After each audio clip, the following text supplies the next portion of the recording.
que vous allez bien. Appeler les gens à l'unicité de Dieu a été la mission de tous les prophètes. Que signifie l'unicité de Dieu? C'est le propos de cette vidéo.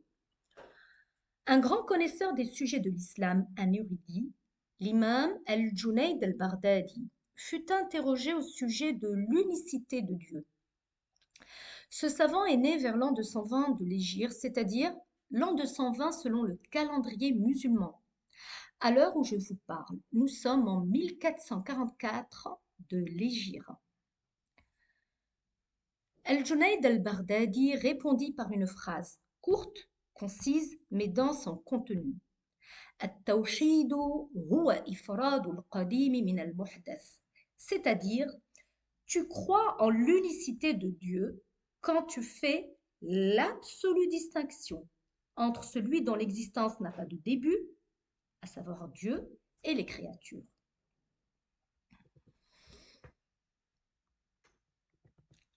Croire en l'unicité de Dieu, c'est avoir donc cette intime conviction profondément en soi que Dieu n'a aucune ressemblance avec les créatures, que Dieu est totalement différent des créatures, que Dieu est distinct dans l'absolu des créatures.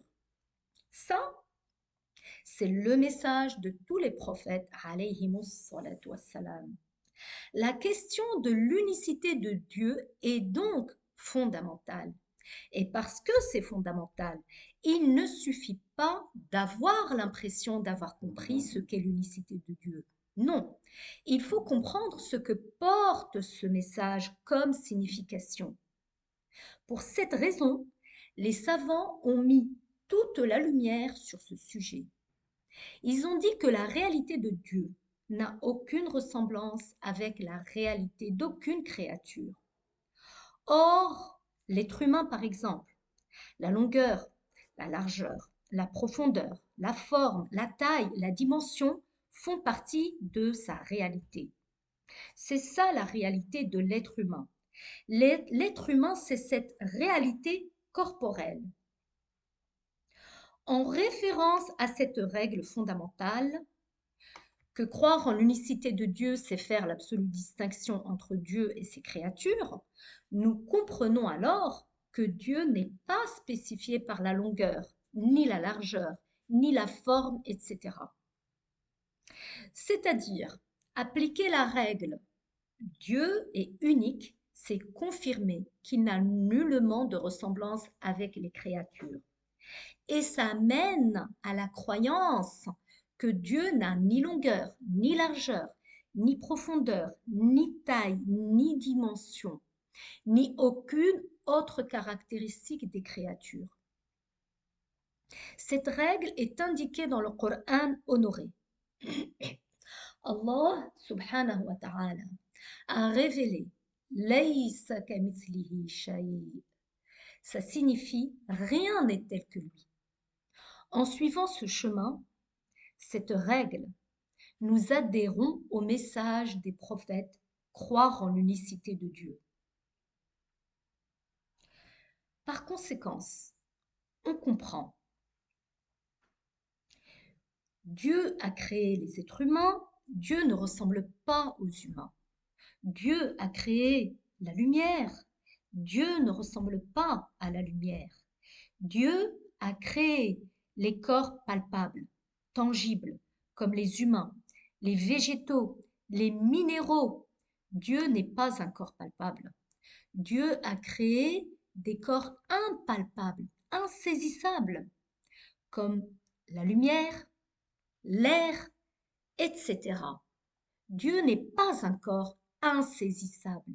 Dieu n'est ni un corps palpable, ni un corps impalpable. Dieu n'est pas un corps. Dieu n'est pas un être qui a une taille, une forme, une dimension, une longueur, une largeur, une profondeur. La réalité corporelle des créatures n'est pas la réalité de Dieu. Ce n'est pas la réalité du Créateur. Faire l'absolue distinction entre Dieu et ses créatures, c'est ça, croire en l'unicité de Dieu. Quoi que tu imagines, Dieu en est différent. Quel que soit ce que tu imagines, Dieu en est différent. C'est ce que Zunnun al-Misri, un érudit, né aux environs de 245 de l'Hégire, a énoncé et enseigné.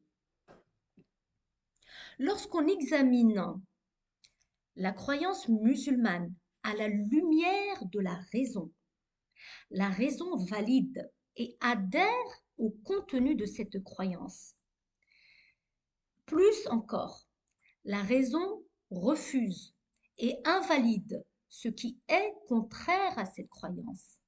Dans des vidéos futures, Inch'Allah, je parlerai des preuves rationnelles énoncées par les savants et qui appuient les contenus de la croyance musulmane.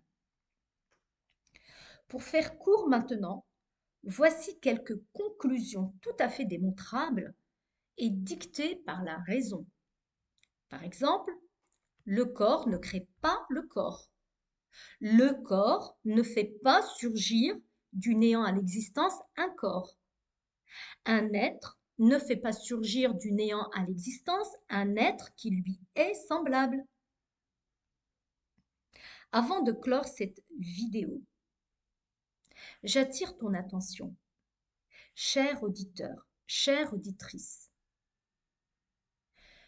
que chaque élément de la croyance musulmane appuie l'ensemble de la croyance, consolide l'ensemble de la croyance. Ces éléments sont convergents et se renforcent les uns les autres. Ils s'imbriquent fortement de sorte que l'ensemble est cohérent et validé par la raison. À titre d'exemple, les deux énoncés « Dieu n'est pas un corps » et « Dieu existe sans endroit » se consolident mutuellement. J'ai déjà expliqué le sens de « Dieu existe sans endroit ». N'hésite pas à aller visionner cette vidéo ou de la visionner de nouveau. Chers auditeurs, chères auditrices, je vous donne rendez-vous sur cette chaîne pour aller de l'avant et en apprendre davantage sur l'islam. À très bientôt. Dieu existe sans endroit, rien